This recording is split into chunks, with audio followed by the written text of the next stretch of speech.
아주머니네 소 오늘 밤에 나가겠네요. 5살 아이의 말은 신기하게도 다 맞아떨어졌습니다. 하지만 저 아이는 귀신이 씌인 게 틀림없어. 사람들은 관상을 보는 아이가 귀신에 씌였다며 산에 버렸습니다. 그때 한 노인이 나타나 아이의 얼굴을 봅니다. 이놈의 관상이 예사롭지 않구나. 구름야담의 이야기가 계속될 수 있도록 구독과 좋아요로 응원의 마음을 보태주세요. 자, 그럼 오늘도 감동적인 옛날 이야기 지금 바로 시작합니다. 옛날 옛적 한양 남쪽 어느 고을에 최판서라는 양반이 살고 있었습니다. 최판서는 재물도 많고 권세도 높았지만 욕심만큼은 하늘을 찌를 듯했지요. 그 댁의 노비로 태어난 아이가 바로 개똥이었습니다. 개똥이가 세상에 나오던 날 참으로 기이한 일이 벌어졌습니다. 갓난아이는 울지도 않고 그저 산파의 얼굴을 뚫어지게 쳐다볼 뿐이었습니다. 산파는 등골이 오싹해지는 걸 느꼈습니다. 아이의 눈동자가 마치 자신의 속을 다 들여다보는 듯했기 때문이지요. 이상한 놈이로구나. 산파는 중얼거리며 아이를 어미의 품에 안겨주고는 황급히 방을 나섰습니다. 개똥이의 아버지는 성실한 노비였으나 아이가 돌도 되기 전 마을에 돌던 전염병에 걸려 세상을 떠나고 말았습니다. 홀로 남은 어미는 그 슬픔을 이기지 못하고 시름시름 앓다가 결국 개똥이가 3살이 되던 해 봄에 눈을 감았습니다. 이렇게 개똥이는 세상에서 가장 외로운 아이가 되었습니다. 세월이 흘러 개똥이는 5살이 되었습니다. 최판서 댁의 마굿간에서 잠을 자고 부엌에서 남은 밥을 얻어먹으며 간신히 목숨을 이어가던 아이였지요. 그런데 이 아이에게는 남들과 다른 점이 하나 있었습니다. 사람의 얼굴을 보면 그 사람에게 곧 일어날 일이 보였던 것입니다. 어느 날 개똥이는 마을 김씨댁 아주머니를 보고 말했습니다. 아주머니네 소 오늘 밤에 나가겠네요. 소 잃고 외양간 고칩니다. 김씨댁 아주머니는 코웃음을 쳤습니다. 자기 소는 늘 외양간에 튼튼히 메어두는데 무슨 헛소리냐는 것이었지요. 하지만 그날 밤 정말로 소가 외양간 문을 들이받고 나가 버렸습니다. 또 어느 날 개똥이는 박 할머니를 보고 말했습니다. 할머니네 장독 비 오면 깨지겠네요. 박 할머니는 귀찮다는 듯 손을 저었습니다. 하지만 사흘 뒤 소나기가 쏟아졌고 빗물에 젖어 무거워진 나뭇가지가 떨어져 장독을 깨트렸습니다. 이런 일이 한두 번이 아니었습니다. 사람들은 처음엔 신기해했으나 점점 개똥이를 멀리하기 시작했습니다. 재수 없는 놈, 저 아이는 귀신이 씌인 게 틀림없어. 아이들은 개똥이에게 돌을 던졌고 어른들은 개똥이를 보면 침을 뱉었습니다. 개똥이는 외로웠지만 자신이 왜 사람들에게 미움을 받는지 알 수가 없었습니다. 개똥이가 7살이 되던 해 최판서의 생일잔치가 열렸습니다. 최판서는 욕심이 많기로 한양에서 소문난 양반이었습니다.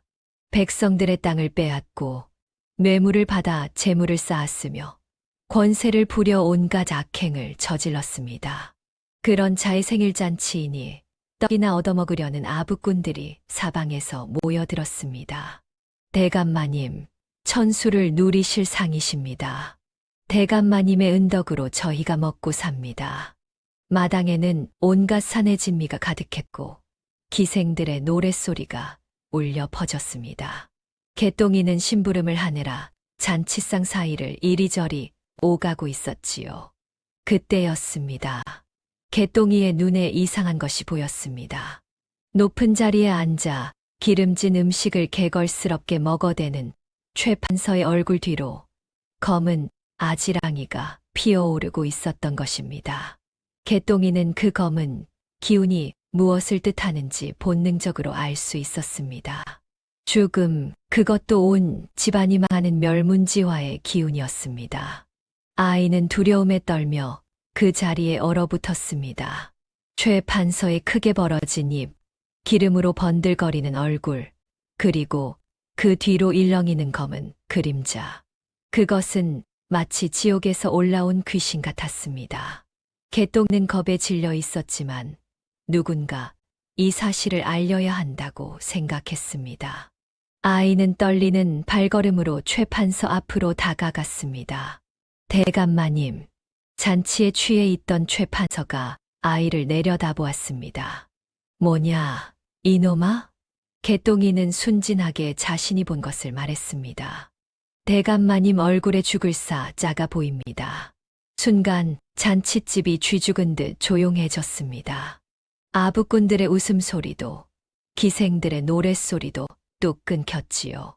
최 판서의 얼굴이 불그락 변했습니다. 자신의 생일잔치에서 그것도 온 동네 사람들이 모인 자리에서 죽을사 작아 보인다니 이보다 더 큰 모욕이 어디 있겠습니까? 이놈을 당장 끌어내라. 하인들이 개똥이를 끌고 갔습니다. 최 판서는 분노에 떨며 소리쳤습니다. 저 재수 없는 놈이 부정을 탔다. 앵마기를 해야 한다. 그날 밤 하늘에서는 장대비가 쏟아졌습니다. 번개가 하늘을 갈랐고 천둥 소리가 산을 뒤흔들었습니다. 최 판서의 명을 받은 하인들은 개똥이를 깊은 산속으로 끌고 갔습니다. 아이는 울부짖었지만 아무도 귀 기울이지 않았지요. 제발 살려주세요. 제발요. 하인들은 짐승굴 앞에 아이를 내던지고는 황급히 산을 내려갔습니다. 칠흑같이 어두운 밤, 폭우가 쏟아지는 산속에 7살 아이 혼자 남겨졌습니다.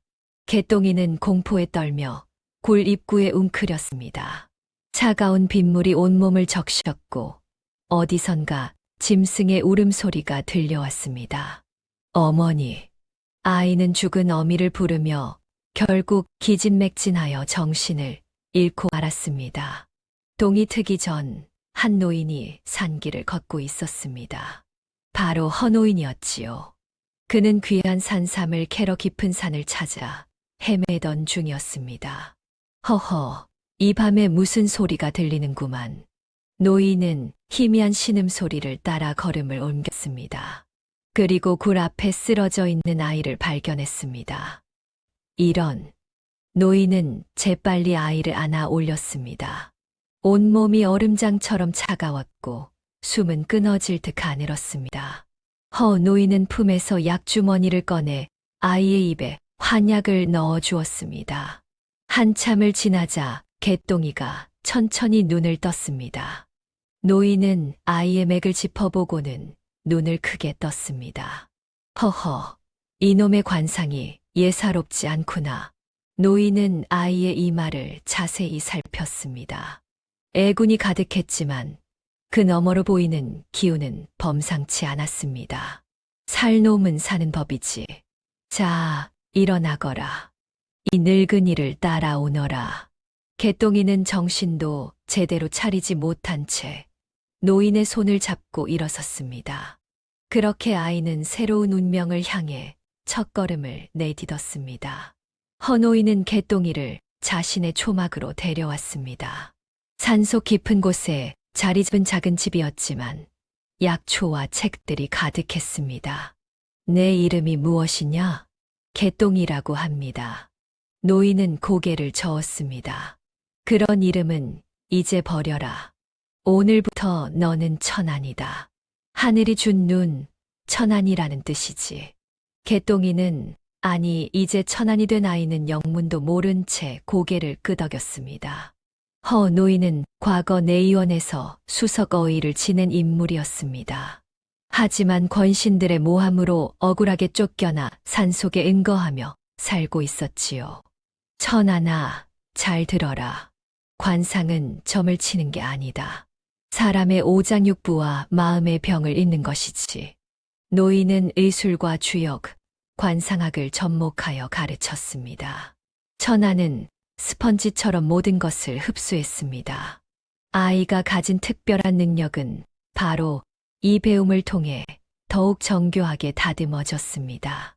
사람의 얼굴에는 그 사람의 과거와 현재, 그리고 미래가 모두 담겨 있다. 하지만 그것을 악용해서는 안 된다. 오직 사람을 살리는 데에만 써야 하느니라. 천하는 스승의 말씀을 가슴 깊이 새겼습니다. 밤이면 촛불을 켜고 의서를 읽었고, 낮이면 스승을 따라 산을 오르며 약초를 배웠습니다. 세월은 물 흐르듯 지나갔습니다. 7살 어린아이였던 천하는 어느덧 22살 청년으로 자랐습니다. 무려 15년의 세월이 흐른 것이지요. 천하는 낮에는 약초를 캐고 밤에는 등불을 밝혀 공부했습니다. 스승의 가르침은 깊고도 넓었습니다. 의술뿐만 아니라 천문, 지리, 주역 그리고 사람의 마음을 읽는 법까지 모두 익혔습니다. 원망하는 마음을 품으면 안 된다. 어느 날 저녁 천안이 어린 시절 자신을 버린 최판서를 떠올리며 주먹을 쥐고 있을 때였습니다. 노인이 조용히 말했습니다. 원망은 독과 같아서 자신의 마음을 먼저 썩게 한다. 그 원망이 너의 눈을 흐리게 하면 너는 진실을 볼 수 없게 되느니라. 천하는 고개를 숙였습니다. 하오나 스승님, 저를 죽이려 했던 그 자를 용서할 수 없습니다. 복수는 하늘이 한다. 너가 할 일은 너의 능력으로 더 많은 사람을 살리는 것이다. 그것이 진정한 승리이니라. 노인의 말씀은 언제나 깊은 울림을 주었습니다. 천하는 복수심을 사귀고 대신 더 열심히 공부했습니다. 봄에는 산나무를 뜯고 여름에는 약초를 말렸으며 가을에는 산삼을 캐고 겨울에는 책을 읽었습니다. 그렇게 사계절이 15번 바뀌는 동안 천하는 누구도 따라올 수 없는 경지에 이르렀습니다. 사람의 얼굴만 보면 그 사람의 병이 무엇인지, 마음속에 무슨 근심이 있는지, 앞으로 어떤 일이 벌어질지 꿰뚫어 볼 수 있게 된 것입니다. 이제 너는 스승을 넘어섰구나. 노인이 흐뭇하게 웃으며 말했습니다. 아닙니다, 스승님. 제가 가진 모든 것은 스승님께서 주신 것입니다. 겸손하기까지 하니 내 제자 농사는 잘 지은 셈이로다. 22살이 된 천하는 이따금 산을 내려가 장터에서 약재를 팔았습니다. 스승이 필요로 하는 물품을 구하기 위해서였지요. 어느 봄날 장터는 사람들로 북적였습니다. 그런데 갑자기 고함 소리가 들려왔습니다. 도둑이야, 저 과부년이 내 돈을 훔쳐갔어. 한 상인이 젊은 과부를 가리키며 소리쳤습니다. 과부는 울먹이며 억울함을 호소했습니다. 아닙니다. 저는 훔친 적이 없습니다. 하지만 사람들은 과부를 의심의 눈초리로 바라보았습니다. 천하는 그 광경을 지켜보다가 상인과 과부의 얼굴을 번갈아 살폈습니다. 상인의 얼굴에는 붉은 기운이 돌고 있었고 눈동자가 불안하게 흔들렸습니다. 반면 과부의 얼굴에는 억울함과 슬픔만이 가득했지요. 천하는 상인 앞으로 다가갔습니다. 잠깐만 기다리십시오. 누구냐, 너는? 천하는 상인의 눈을 똑바로 바라보았습니다. 당신 얼굴에 거짓이 가득합니다. 또는 당신 품속에 있지 않습니까? 상인은 화들짝 놀라며 뒷걸음질 쳤습니다. 무슨 헛소리를. 당신은 지금 이 과부에게 돈을 돌려받으려는 게 아니라 빌려준 돈을 갚으라고 닥달하다가 꾀를 낸 것입니다. 도둑으로 몰아 관가에 끌고 가면 겁에 질린 이 여인이 집이라도 팔아 돈을 갚을 거라 생각한 것이지요. 사람들이 웅성거렸습니다. 상인의 얼굴은 창백해졌습니다. 자, 품을 뒤져보십시오. 돈이 나올 것입니다.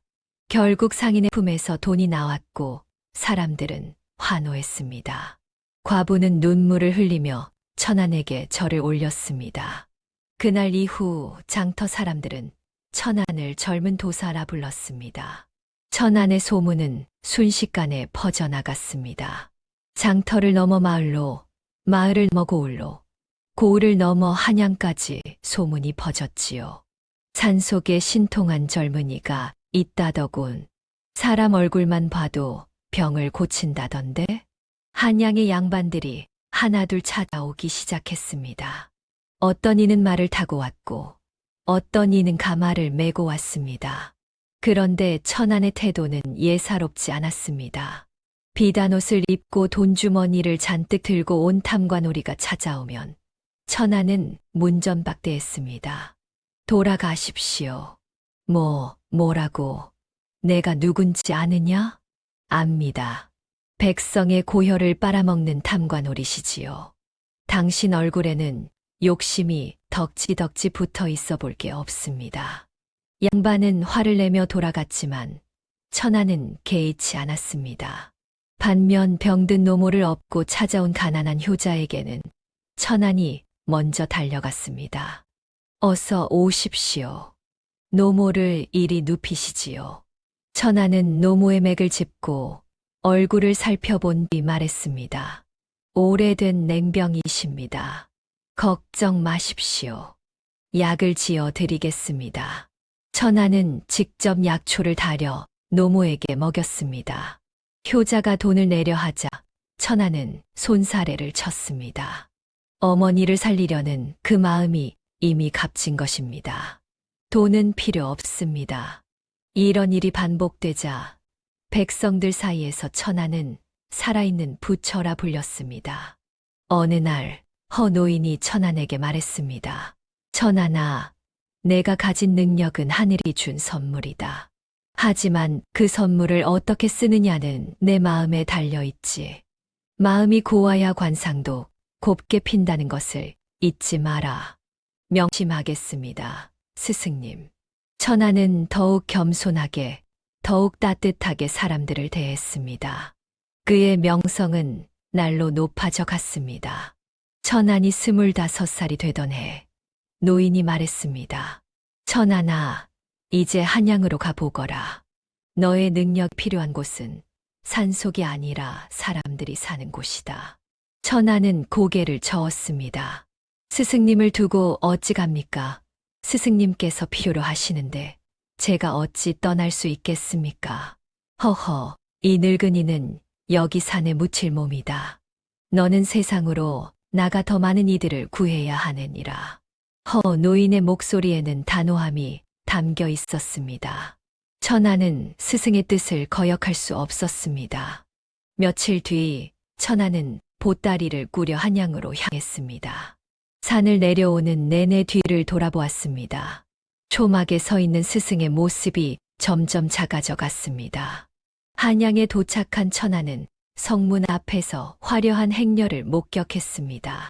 수십 명의 하인들이 가마를 메고 지나가는데 그 위풍이 대단했습니다. 길을 가던 백성들은 모두 고개를 숙이고 비켜섰습니다. 저게 누구냐? 천안이 옆 사람에게 물었습니다. 최판서 대감 행차시다. 비키시오. 얼른 비키지 못하겠소. 그 순간 천안의 심장이 철렁 내려앉았습니다. 최판서. 18년 전 자신을 산속에 버려 죽게 만들려 했던 바로 그 사람이었습니다. 가의 발이 살짝 거쳤고 안에 앉은 노인의 얼굴이 보였습니다. 65살이 된 최판서는 더욱 살이 쪄서 돼지처럼 보였고 얼굴에는 탐욕이 가득했습니다. 그 뒤로 여전히 검은 기운이 일렁이고 있었습니다. 천안은 자신도 모르게 주먹을 꽉 쥐었습니다. 심장이 쿵쿵 뛰었고 온몸에 피가 끓어올랐습니다. 어린 시절의 기억이 파도처럼 밀려왔습니다. 폭우가 쏟아지던 밤, 짐승굴 앞에 버려졌던 그날 밤의 공포가 생생했습니다. 바로 그때 등 뒤에서 익숙한 목소리가 들렸습니다. 때가 아니다, 천안아. 놀라서 돌아보니 허노인이 지팡이를 짚고 서 있었습니다. 숨이 가빠 보였습니다. 먼 길을 급히 달려온 것이 분명했습니다. 스승님, 어찌 여기까지? 몸이 불편하신데 내 마음이 흔들릴까 따라왔느니라. 노인은 천안의 어깨에 손을 얹었습니다. 천안아, 잘 들어라. 썩은 고름은 저절로 터질 때를 기다려야 한다. 내가 성급하게 칼을 대면 오히려 내가 다칠 수 있느니라. 복수는 하늘이 하는 것이다. 천하는 깊게 숨을 들이쉬었습니다. 스승의 말씀이 옳았습니다. 복수는 때를 기다려야 했습니다.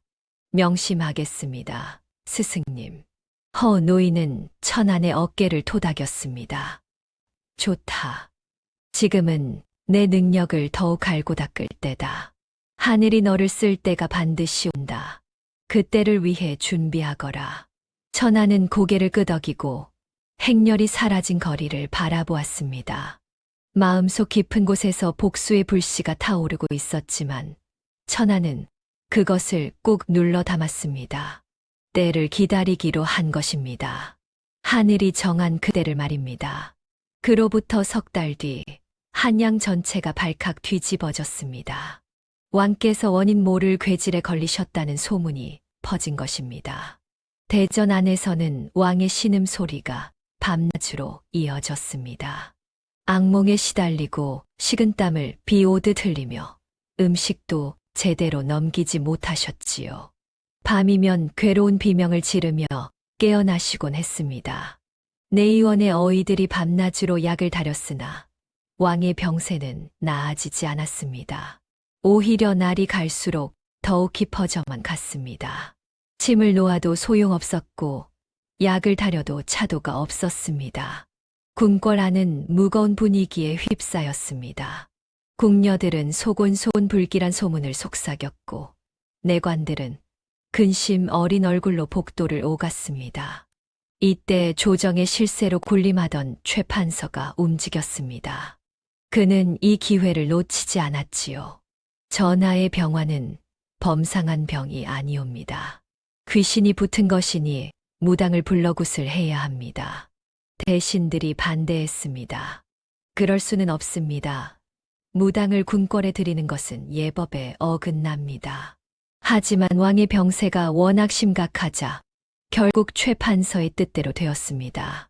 왕께서 직접 허락하신 것입니다. 최 판서는 자신의 아들을 통해 미리 매수해둔 무당을 궁궐로 들였습니다. 그 무당은 이름만 무당이었을 뿐 실은 사기꾼에 불과했습니다. 이것은 조상신이 노하신 것이옵니다. 큰 굿을 올려야 합니다. 무당은 요란하게 굿판을 벌이고 온갖 주문을 외쳤습니다. 그리고 정체를 알 수 없는 부적을 태운 물을 왕께 올렸습니다. 하지만 그 물은 왕의 정신을 흐리게 만드는 약이 섞여 있었습니다. 최 판서의 계략이었지요. 왕을 병들게 하고 자신이 구원자처럼 나타나 권력을 장악하려는 음모였습니다. 과연 무당이 올린 물을 마신 후 왕의 병세는 더욱 깊어졌습니다.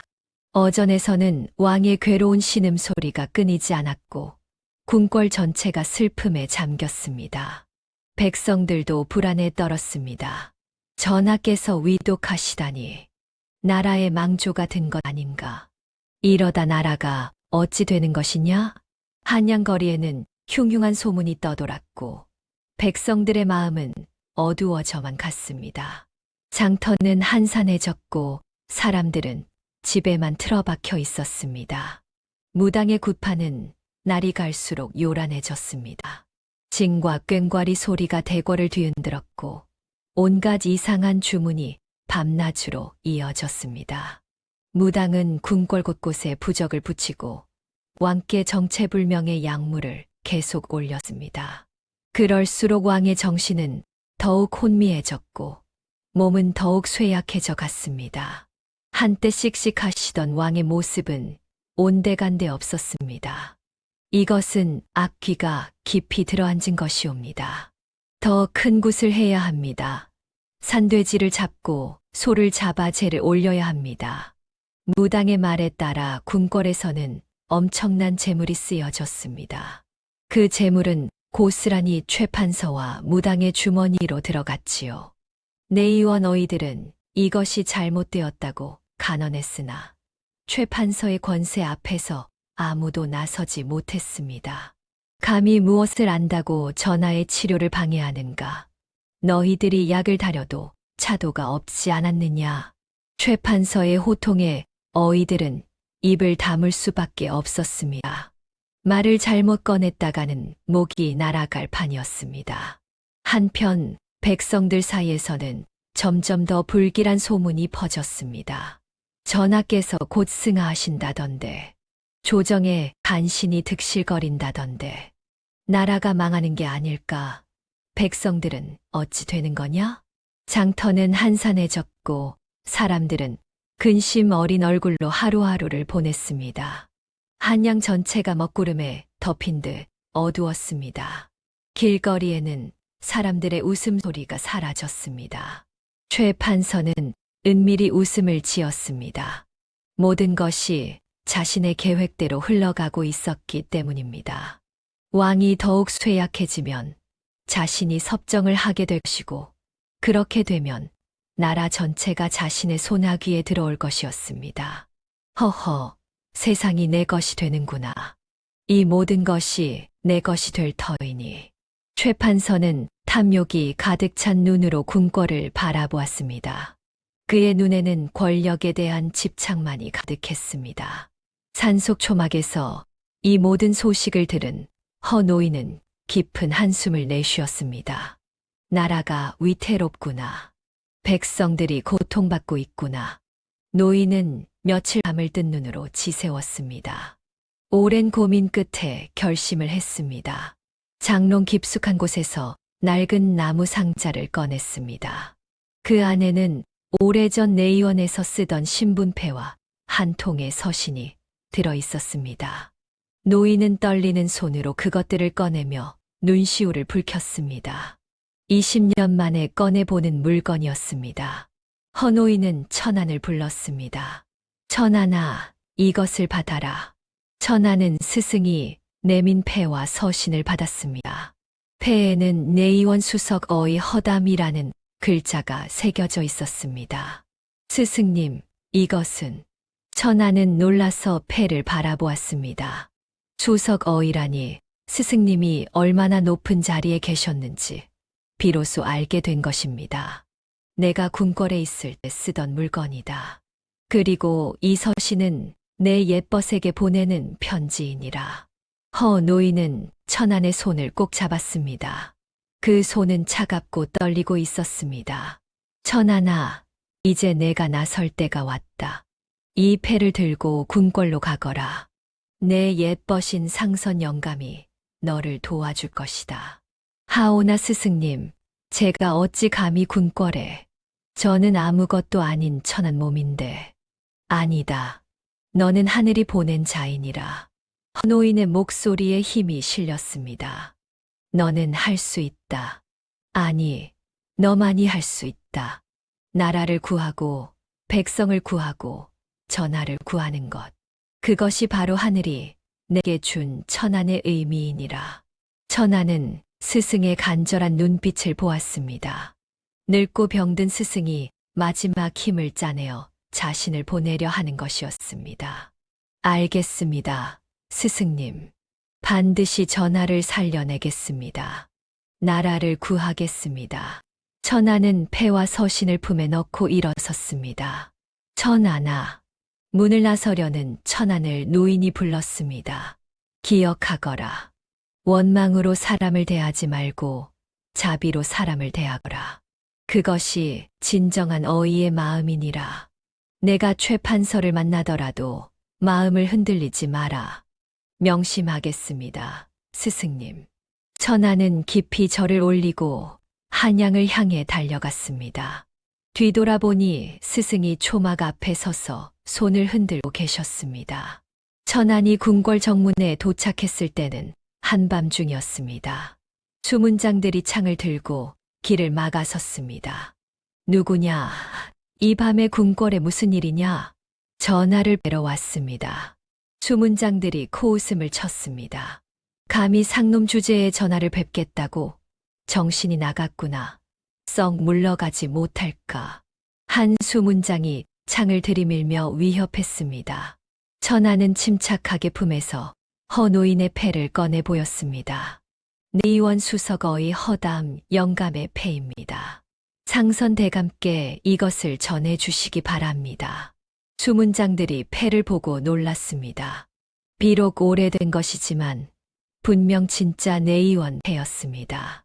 달빛 아래에서도 금빛이 반짝였습니다. 이것이 정말 허영감의 패란 말이냐? 허영감은 20년 전에 잠깐 기다려라. 한 수문장이 황급히 안으로 뛰어 들어갔습니다. 얼마 지나지 않아 백발의 노인이 헐레벌떡 달려 나왔습니다. 바로 상선이었습니다. 상선은 패를 보자마자 눈이 휘둥그레졌습니다. 그 손으로 패를 받아 들고 자세히 살펴보았습니다. 이것이 어찌? 이 패가 정말 여기에. 허영감은 어디 계시냐? 살아 계신 것이냐? 상선의 목소리가 떨렸습니다. 스승님께서 저를 보내셨습니다. 천하는 서신을 꺼내 상선에게 전했습니다. 상선은 서신을 읽더니 눈시울을 붉혔습니다. 오랜 벗의 글씨를 보는 것만으로도 감회가 남달랐던 것입니다. 허영감께서 아직 살아 계시다니. 그리고 자네가 그분의 제자란 말인가? 정말 그분의 제자란 말인가? 그렇습니다. 상선은 천안의 손을 꼭 잡았습니다. 어서 오게. 전하께서 위독하시다. 자네가 아니면 안 되네. 어서 서둘러야 하네. 상선의 안내로 천안은 궁궐 안으로 들어갔습니다. 깊은 밤 궁궐 안은 쥐 죽은 듯 조용했지만 어전에서만 희미한 불빛이 새어나왔습니다. 천안이 어전 밖에 도착했을 때 무당이 막 나오는 참이었습니다. 오늘도 큰 굿을 올렸으니 내일이면 차도가 있을 것이옵니다. 무당은 거짓말을 늘어놓으며 나갔습니다. 그 얼굴에는 교활한 웃음이 서려 있었습니다. 천안은 그 무당의 얼굴을 보았습니다. 얼굴에는 거짓과 탐욕이 가득했습니다. 눈동자는 흔들리고 입가에는 음흉한 기운이 돌았습니다. 저자는 사기꾼입니다. 천안의 단호한 말에 상선이 고개를 끄덕였습니다. 나도 그렇게 생각하네. 하지만 최판서의 권세가 워낙 커서 아무도 감히 입을 열지 못하네. 걱정 마십시오. 제가 전하를 살려내겠습니다. 천하는 어전으로 들어갔습니다. 어전 안은 온갖 부적과 이상한 물건들로 가득했습니다. 침상의 눈왕의 얼굴은 클빛이었고 숨소리는 가늘게 이어지고 있었습니다. 한때 위엄 있던 왕의 모습은 찾아볼 수 없었습니다. 천하는 침상 곁에 무릎을 꿇고 왕의 얼굴을 자세히 살폈습니다. 맥을 짚도 않고 그저 얼굴만 보았습니다. 눈, 코, 입, 귀, 이마의 주름, 뺨의 빛깔.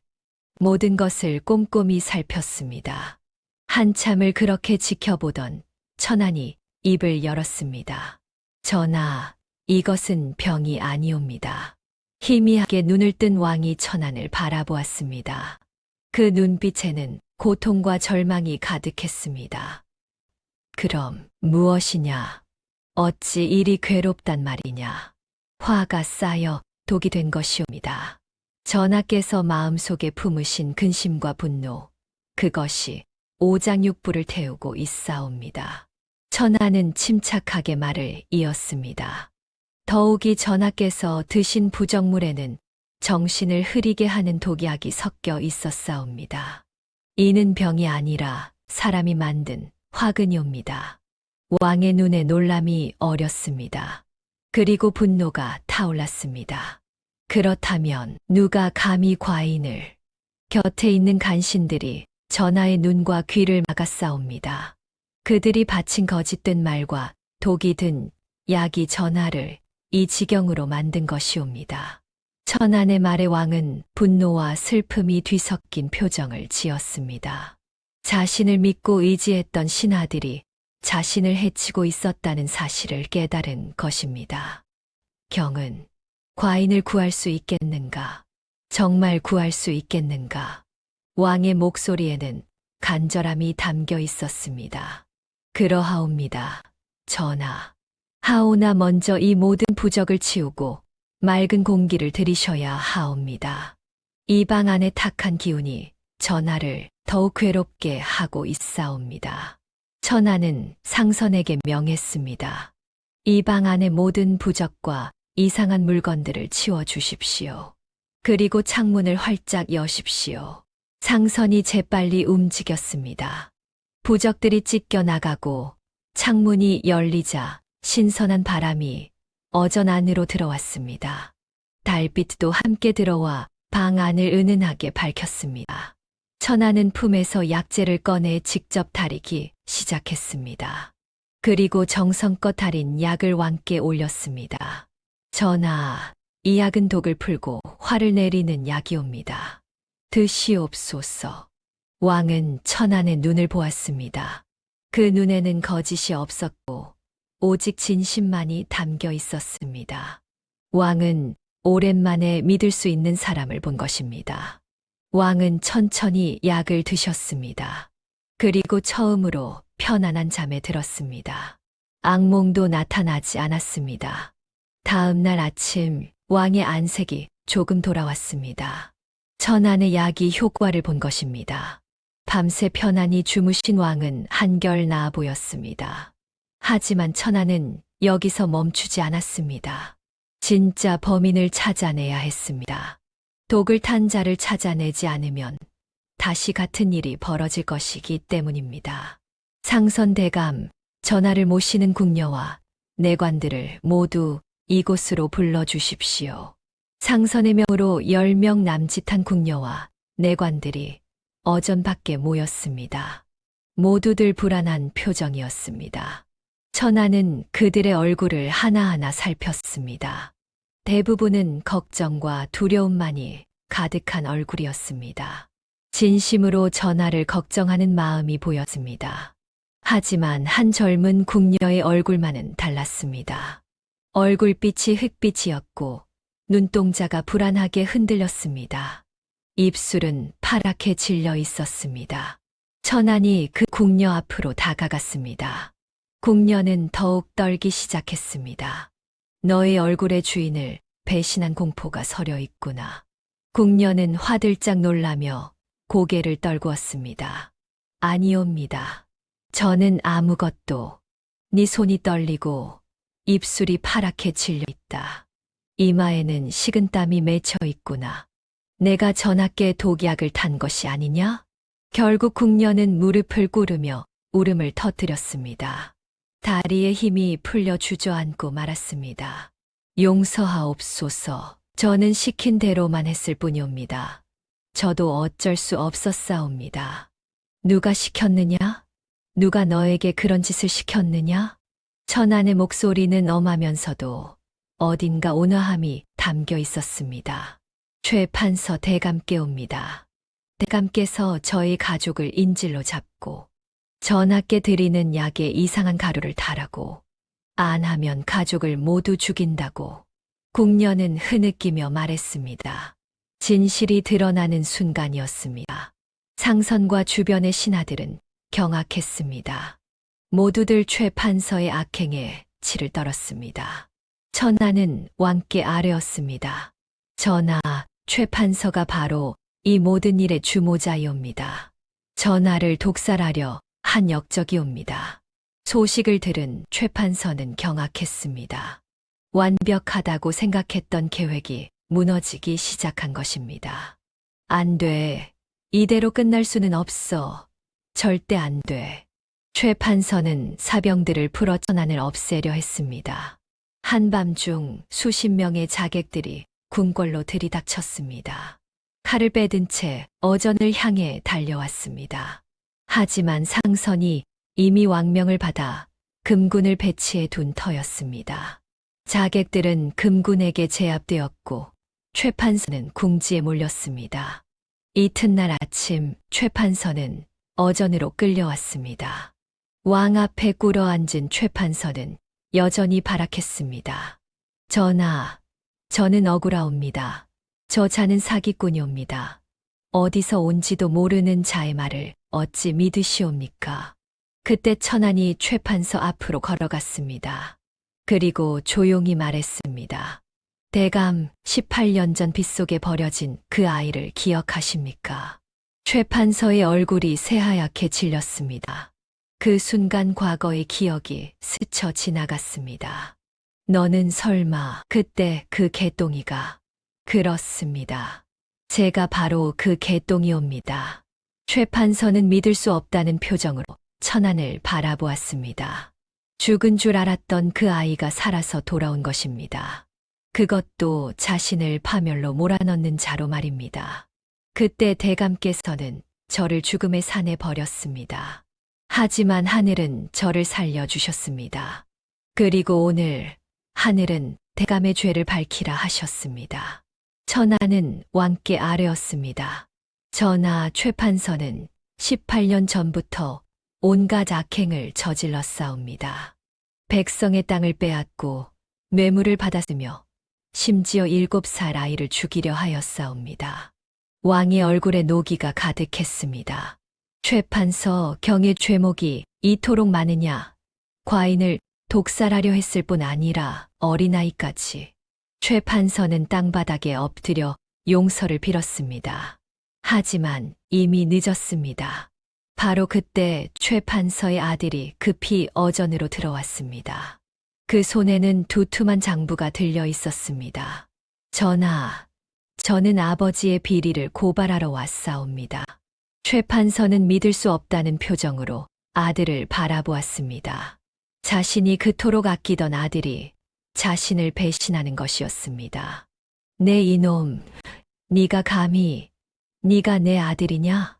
아들은 아버지를 외면하고 왕께 장부를 바쳤습니다. 이 장부에는 아버지가 지금껏 저지른 모든 비리가 기록되어 있사옵니다. 뇌물, 횡령, 토지 강탈, 모든 증거가 여기 있사옵니다. 왕이 장부를 펼쳐보았습니다. 그 안에는 최 판서의 죄악이 빼곡히 적혀 있었습니다. 얼마나 많은 백성을 괴롭혔는지 그 기록이 끝이 없었습니다. 아버지가 시켜서 한 일입니다. 저는 아무 잘못이 없사옵니다. 저는 그저 시키는 대로 했을 뿐이옵니다.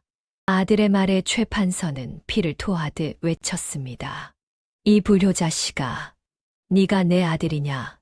그동안 누린 부귀 영화가 다 누구 덕이었느냐? 하지만 아들은 끝까지 외면했습니다. 자기만 살겠다고 아비를 배신한 것입니다. 최 판서는 허탈하게 웃었습니다. 그리고 주저앉으며 중얼거렸습니다. 내 자식 농사가 망했구나. 내가 심은 대로 거두는구나. 탐욕을 심었더니 배신을 거두는구나. 천하는 그 모습을 조용히 지켜보았습니다. 탐욕으로 점철된 삶의 끝은 이토록 비참했습니다. 며칠 뒤 조정에서는 최 판서의 죄를 심리하는 자리가 열렸습니다. 증거는 명백했고 증인도 넘쳐났습니다. 최 판서에게 땅을 빼앗긴 백성들, 뇌물을 강요당한 관리들, 그리고 가족을 인질로 잡힌 그 궁녀까지 모두가 최 판서의 악행을 증언했습니다. 하나같이 눈물을 흘리며 억울함을 토로했습니다. 한 백성은 이렇게 말했습니다. 조상대대로 물려받은 땅을 빼앗기고 집안이 풍비박산 났사옵니다.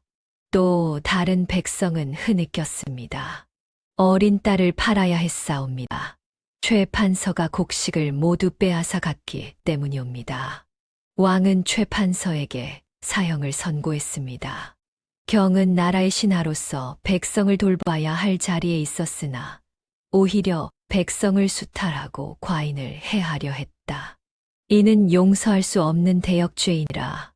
최 판서는 형장으로 끌려갔습니다. 한때 한양에서 가장 권세 있던 양반이 이제는 죄인의 몸으로 끌려가는 것이었습니다. 길거리에 모인 백성들은 돌을 던지며 욕을 퍼부었습니다. 형장으로 가는 길, 최 판서는 천안을 보았습니다. 천안은 조용히 서서 그를 바라보고 있었습니다. 경은 과인의 원수를 갚으려 하지 않는가? 최 판서가 물었습니다. 천안은 고개를 저었습니다. 원수를 갚는 것은 제 일이 아니옵니다. 하늘이 대감을 심판하는 것이지요. 천하는 최판서에게 한 걸음 다가가 말했습니다. 대감, 재물은 산처럼 쌓았으나 갈 때는 빈손이군요. 부디 저승에서는 베풀며 사십시오.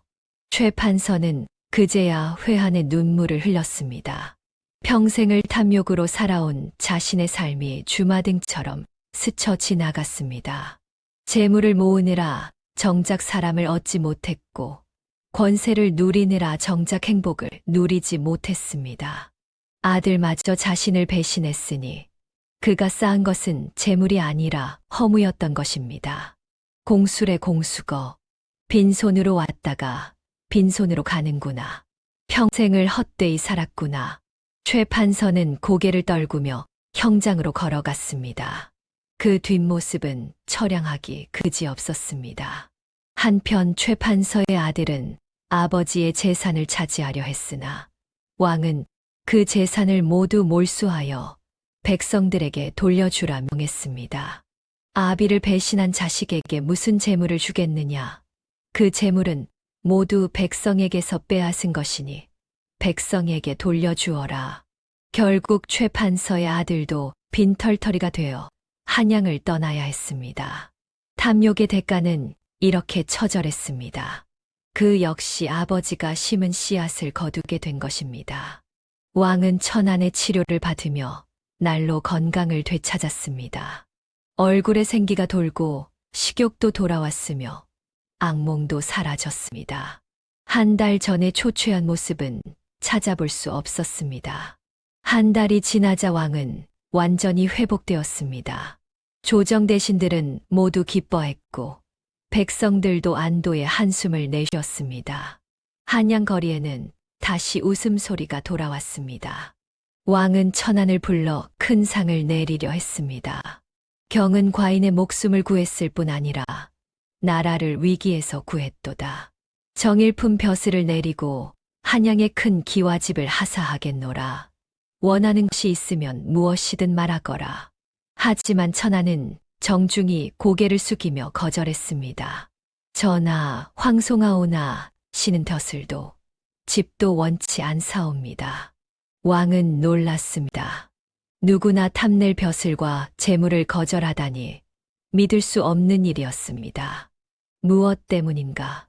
경이 원하는 것이 무엇이든 들어주겠노라. 금은 보화든 땅이든 무엇이든 말하거라. 천하는 환하게 웃으며 대답했습니다.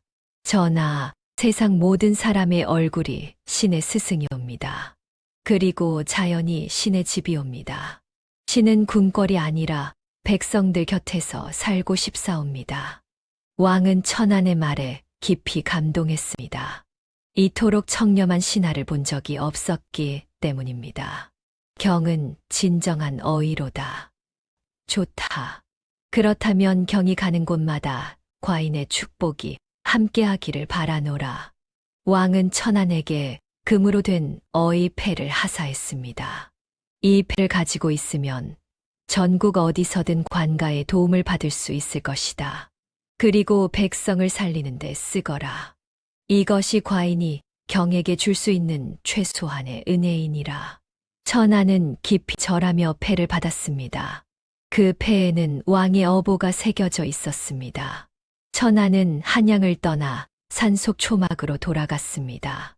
허노이는 제자가 무사히 돌아온 것을 보고 기뻐하며 눈물을 흘렸습니다. 잘했다, 천하. 정말 잘했구나. 네가 해냈구나. 노인의 목소리는 떨리고 있었습니다. 스승님 덕분이옵니다. 스승님께서 저를 살려주시고 가르쳐주신 덕분이옵니다. 두 사람은 다시 산속에서 평화로운 나날을 보냈습니다. 하지만 천하는 가만히 있지 않았습니다. 마을마다 찾아다니며 병든 이들을 치료해주고 억울한 일을 당한 이들을 도와주었습니다. 천안의 명성은 날로 높아져 사람들은 그를 살아있는 부처라 불렀습니다. 어느 봄날 왕이 다시 천안을 불렀습니다. 경에게 꼭 주고 싶은 것이 있노라. 하지만 천안은 또다시 정중히 거절했습니다. 전하, 신은 이미 충분히 받았사옵니다. 전하께서 건강하시고 백성이 평안하면 그것이 신에게는 가장 큰 상이옵니다. 왕은 천안의 손을 꼭 잡았습니다. 경 같은 신하가 있어 과인은 행복하오. 경이야말로 진정한 충신이로다. 며칠 뒤 천안은 늙은 스승 헌호인을 부축하며 다시 산으로 돌아갔습니다. 석양이 붉게 물드는 길 위에서 천안은 보찜을 메고 스승의 팔을 잡았습니다. 헌호인은 지팡이를 짚고 천천히 걸었습니다. 스승님, 어디로 가실까요? 어디든 좋다. 우리가 필요한 곳이면 되느니라. 아픈 이들이 있는 곳, 괴로운 이들이 있는 곳이라면 어디든지 말이니라. 두 사람의 뒷모습이 저 멀리 산 너머로 사라져 갔습니다. 그 뒷모습은 평화롭고도 따뜻했습니다. 노을빛이 두 사람을 감싸 안았습니다. 세상에는 여전히 아픈 사람들이 많았고 억울한 일을 당하는 사람들이 많았습니다. 하지만 천안이 있는 한 그들에게는 희망이 있었습니다. 옛말에 이런 말이 있습니다. 하늘은 스스로 돕는 자를 돕는다고 말이지요. 천안은 자신에게 주어진 능력을 원망이 아닌 사랑으로 사용했습니다. 그래서 하늘도 그를 도왔고 사람들도 그를 따랐습니다. 여러분도 어려움이 닥쳤을 때 원망하기보다는 그 어려움을 이겨낼 방법을 찾으시기 바랍니다. 그리고 자신이 가진 것을 남과 나누시기 바랍니다. 그것이 바로 진정한 행복으로 가는 길이니까요. 다음 영상을 빠르게 만나보시려면 좋아요와 구독을 눌러주세요. 지금 화면에 나오는 구름야담의 더 재미있는 영상들도 함께 해주세요.